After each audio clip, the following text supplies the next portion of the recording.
Hi, Apurva. Hi, Faridoon. Hi, all good. All good. Apurva, with this Manikarnika coming up, and you posted yesterday that the interview of Krish was cathartic for you in a way. Why do you say that? I mean, it feels bad to say cathartic when you can see somebody is going through so much pain Right. and humiliation. I could see humiliation uh, in his, in his face and in his voice. It almost feels like his confidence is kind of taken a little beating. And I know exactly what that feels like because for 2 years I went through that. When he talked about how he didn't see it coming Mm-hmm. and his shock because till one point everything's going out so beautifully. You think you're making the best film of your life. You are so enthused by it that you say no to every other project that comes your way. You've given more blood, sweat, and tears for the film than you would do for anything else. Right. You know, and you really believe that you're all working together, and one fine day you learn that you've been thrown out. Mm. Your work has been the same work that people were loving till one day ago suddenly overnight changes into something that they're not even telling you. They're giving interviews saying how pathetic your work is. Mm. You know, it crushed me because you see, I've been in the business for 23, 24 years. Right. Right. And my work, whether it's been Satya, whether it's been Aligarh, whether it's been Shahid, whether it's been City Lights, whether it's been Waiting, these are all offbeat films. These are films that I don't run after box office. I want to tell good stories, and that's the choice I made. So the world doesn't, the public doesn't know who I am. I don't have that kind of a reach, and especially as an editor and as a writer. And I'm okay with that. But when a big star of the caliber of Kangana, goes to town and says such negative things about me, she's on Rajat Sharma's show, Aapki Adalat, and she's saying, Apurva has not done any of the films he claims, he's a good for nothing. It really damaged my reputation. Right. And of course I fought my battle there, but I did not get the support from my very own director who I considered my friend. In fact, they started a whole smear campaign against me, trying to discredit me from our work together. It was a very difficult phase, and I could see what this man is going to go through now because this woman and her team are going to try and discredit him and going to try and run this awful campaign against him, you know, and I felt bad because I saw so much passion in the guy's eyes and in his voice. He was truthful. So Mm. that's why I felt like, the catharsis comes from the fact that, people can't say anymore that Apurva jhoot bol raha tha. How can, because she's a star, she's a beautiful star. Mm. I loved her as an actor. But today I can see right through those eyes. They're not real, they're fake. So I feel like, today people can see, you can't say Ketan Mehta ke saath kya wo jhoot tha. Ketan Mehta's film is this Jhansi Ki Rani, which he signed her up in good faith. Yeah. When the man was in hospital, I think for an operation, she colluded with the producer and took over the film and threw him out.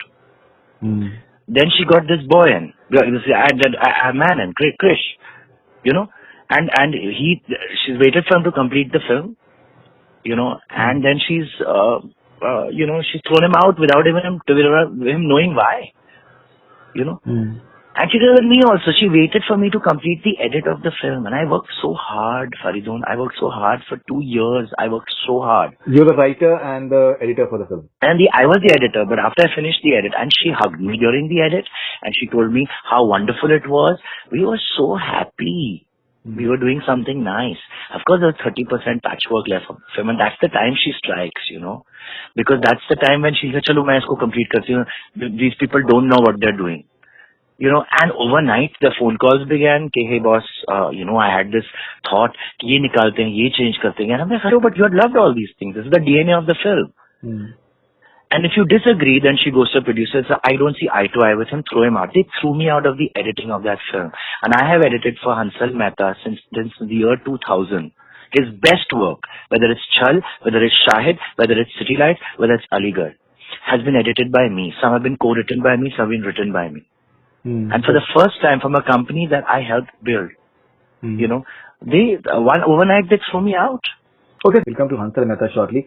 But when you just saw Krish talking about Sonu Sood, that it was said that just bump him off at the intermission, and how did you react to it? Because was that something that happened with you as well?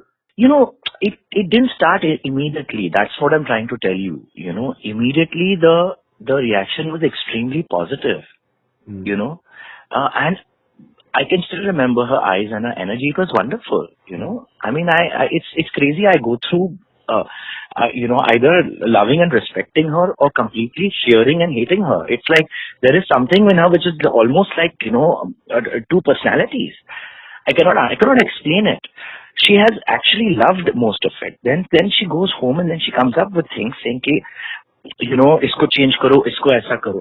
To be honest with you, the script that I wrote and what they went and they shot, already when I saw the rushes, I saw a lot of changes.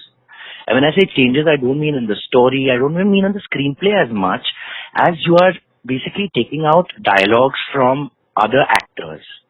You are cutting down the mother's role in Simran. You've seen the film, So there is a very close emotional bond with her mother, which was written in. Because you see, Simran you had to feel sympathy for Simran. That is what I felt in the writing. That you have to feel sympathy for the character. Otherwise, who is she? She's somebody who's lying, robbing banks, gambling away all her money. Why would you root for such a character? So I wrote a character who you could root for. She had reasons. She was under pressure from her family, to succumb to get married. She had already been divorced. She was trapped. She was trapped in a job, in a house. She wanted to break free, But the main thing what I had written was that she wanted to buy a house so she could live there with her mother. Because her mother and her father were fighting all the time and she loved her dearly. And she felt her father didn't appreciate. She was a patriarchal person.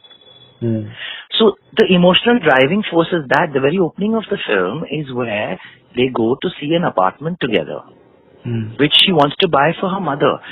But when I saw the rushes, the mother's missing from that scene. The mother's not there.